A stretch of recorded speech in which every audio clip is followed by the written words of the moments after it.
তো মোর দোষ কুমড়া গাছকে বাদ শুনবে তো শুন।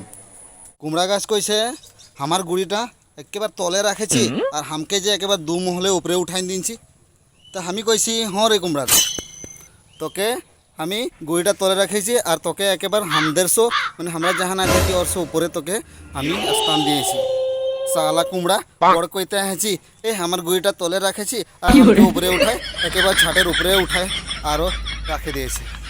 তো আমি কইছি তোকে গুইটা তলে রাখেছি তোর আর হামদের উপরে তোকে পেঠাচ্ছি যাতে হামদের উপরে তুই থাক কেতনা ভাল লাগবে। আমরা থাকতে নাই পারছি ওই জায়গাটায় তোকে রাখেছি দেখ কেতনা ধুনিয়া से রাখেছি সে নিরি সাজা রাখেছি দেখ কুমড়া কেতনা ধুনিয়া দেখ লাগে ছাদটা আর ওর উপরে রাখেছি এদেরকে দেখ কেতনা ভাল লাগছে দেখ।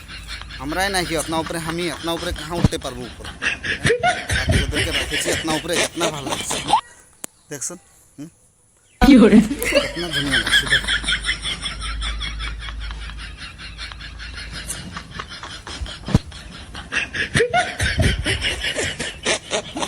আচ্ছা তোলে সব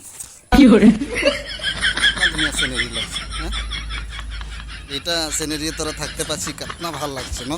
साला कुमड़ा बड़ कइते आছি যে আমার গুড়িটা তলে রাখেছে আর হামকে উপরে উঠায় আর ছাটের উপরে উঠায় রাখে দিয়েছে। साला कुमड़ा कितना ভাল লাগছে তোদেরকে থাকতে আর হামকে কইছি বলে হামকে ছাটের উপরে উঠাই দিয়েছে দেখ। তো মোর দোষ মোর এটা 2 নম্বর ব্লক লাগে। তো দাদা ভাই মোর बहन সবাই যদি हमके পছন্দ করি মোর ভিডিওটা শেয়ার করবে আর লাইক আর কমেন্টে জরুর জরুর बताবে আমার কুমড়া বাড়ি কিतना ধুনিয়া লাগলো বা ভাল লাগলো না। হ্যাঁ থ্যাংক ইউ বাই বাই।